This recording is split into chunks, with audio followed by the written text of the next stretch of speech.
Bienvenidos a este segundo capítulo donde hablaremos sobre el origen y fundamento de la responsabilidad extracontractual del Estado.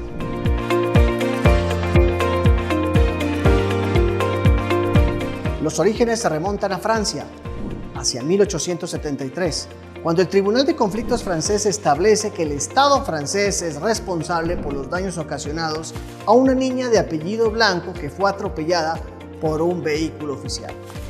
En Colombia, es hasta 1896 cuando la Corte Suprema de Justicia establece que frente a los delitos ocasionados por agentes estatales que hayan generado daños, el Estado está en la obligación de responder civilmente por ellos. El artículo 90 constitucional establece que el Estado responderá patrimonialmente por los daños antijurídicos que le sean imputables por la acción o la omisión de sus agentes en el ejercicio de sus funciones públicas. Esto significa entonces que en el ejercicio de la función judicial, el Estado responderá si estamos frente a sentencias o autos que hayan generado daños antijurídicos. En el ejercicio de la función legislativa, si la ley que se produce por el Congreso de la República ha ocasionado daños antijurídicos que no estemos en obligación constitucional de soportar, el Estado legislador también responderá. Y finalmente, en el ejercicio de la función administrativa, es decir, aquella que está dirigida a cumplir los fines constitucionales, que no es función legislativa, crear ley, ni función judicial, que es crear sentencias o autos, y que están dirigidas a cumplir tareas o cometidos constitucionales, pues si en ese ejercicio de esa función administrativa, materializada a través del acto, de la operación, de la ocupación administrativa, del contrato administrativo, se genera un daño, el Estado responderá también por el ejercicio de la función administrativa. El desarrollo jurisprudencial ha estado a cargo del Consejo de Estado, el máximo tribunal en la jurisdicción contenciosa administrativa. Allí se han desarrollado importantes teorías inspiradas en el derecho administrativo francés. Estas teorías de responsabilidad del Estado, conocidas también como títulos de imputación, se dividen en dos grandes grupos. El primer grupo son las teorías subjetivas, el segundo grupo son las teorías objetivas. Dentro de las teorías de responsabilidad subjetiva encontramos la falla de servicio. Esta se divide en dos, la falla del servicio presunta y la falla del servicio probada. La falla del servicio presunta se desarrolló para actividades peligrosas y riesgosas como la prestación de los servicios médicos hospitalarios, el manejo de las armas de fuego que tiene el Estado y los trabajos públicos que desarrolla el Estado. Todas aquellas actividades como estas que acabamos de señalar que generen daños llevarán a la responsabilidad del Estado por la falla del servicio presunta. Esta falla del servicio presunta establecía que el Estado tiene la carga de la prueba, es decir, le corresponde demostrar su inocencia, que obró con diligencia, con cuidado y con pericia. La teoría subjetiva de la responsabilidad del Estado, falla del servicio probada, es la que se encuentra vigente actualmente. Esta teoría establece que el Estado es responsable por la no prestación de un servicio, la prestación tardía o la prestación defectuosa, donde el Estado, como la víctima, les corresponde demostrar cada una de ellas sus pretensiones con los elementos probatorios y la evidencia física correspondiente. Aquí tanto el Estado como las víctimas son las que tienen la carga de la prueba. Nos encontramos en el escenario de la carga dinámica de la prueba.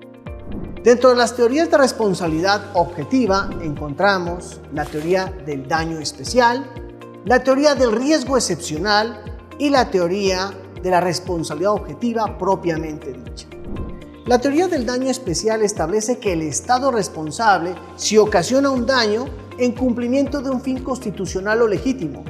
Es decir, si el Estado, cumpliendo una tarea que la Constitución o la ley le manda, genera un daño antijurídico a una persona que no está en obligación legal de soportar, el Estado será responsable por el daño antijurídico, bajo la teoría del daño especial.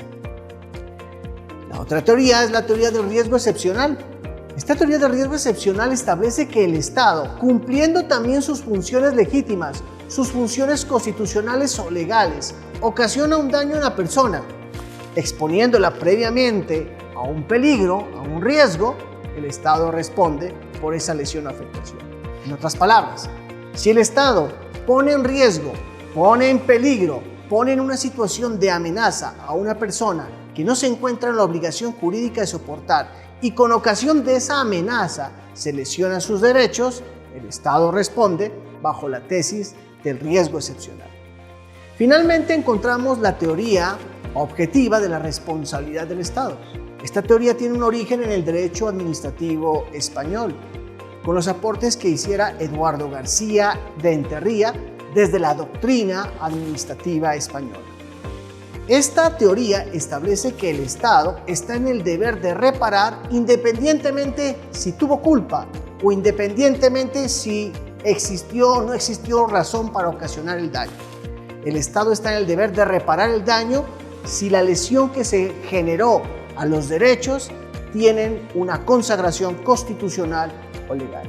Si el Estado lesionó a través de sus agentes, mediante una acción o una omisión, derechos jurídicamente protegidos, el Estado responde bajo la tesis considerada la responsabilidad objetiva propiamente dicha.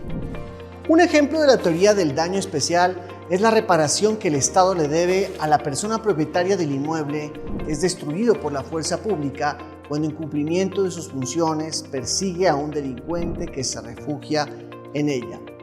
Un ejemplo de la teoría del riesgo excepcional es la afectación que sufre una persona por las torres eléctricas que se instalaron previamente en sus predios, pues la exposición al peligro, riesgo o amenaza a la que fue expuesta le causó el daño.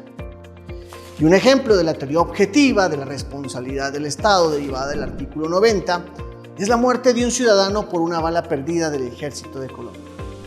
Para que se presente la responsabilidad patrimonial del Estado necesitamos la existencia de tres elementos: el daño antijurídico, el nexo de causalidad y la actuación del Estado propiamente dicha.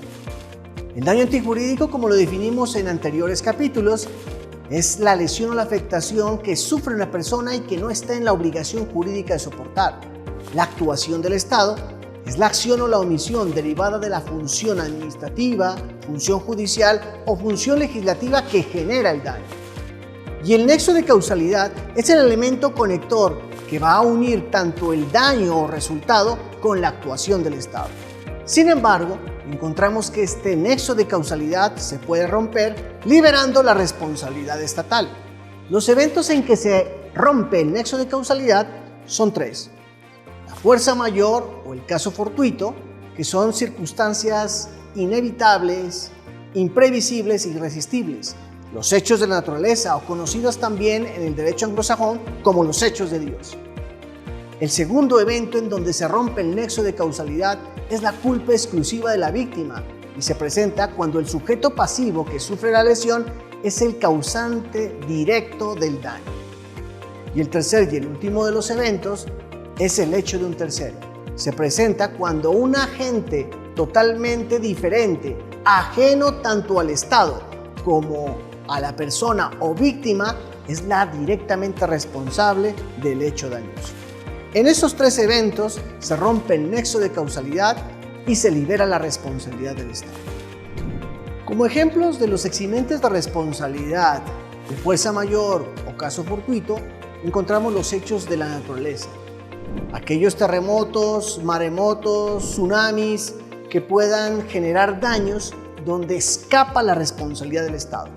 No obstante, si ese desastre natural se pudo prever, se pudo evitar, se pudo resistir, esta situación no se enmarca dentro del eximente de responsabilidad de fuerza mayor. La fuerza mayor, como lo acabamos de mencionar, requiere que sea un hecho inevitable, irresistible e imprevisible. De ser evitable, deja de ser fuerza mayor. El segundo eximente de responsabilidad es la culpa exclusiva de la víctima, que se presenta cuando la propia víctima es la generadora del daño, es decir, la que causa la lesión a su propio derecho jurídicamente protegido. Un ejemplo que la jurisprudencia nos trae es el accidente de tránsito causado por la imprudencia de un ciudadano que transita en contravía con su bicicleta y resulta atropellado por un vehículo del Estado. Aquí el ciudadano no podría reclamar la reparación de los daños causados porque es él exclusivamente el generador del mismo. El último de los eximentes de responsabilidad es el hecho de un tercero. Y este se presenta cuando un sujeto ajeno al Estado y a la víctima es el causante directo del daño.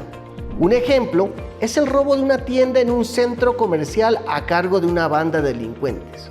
Aquí el Estado, si bien debe garantizar la seguridad pública, no está obligado a establecer a un agente de policía por cada establecimiento de comercio. Hacerlo resultaría imposible.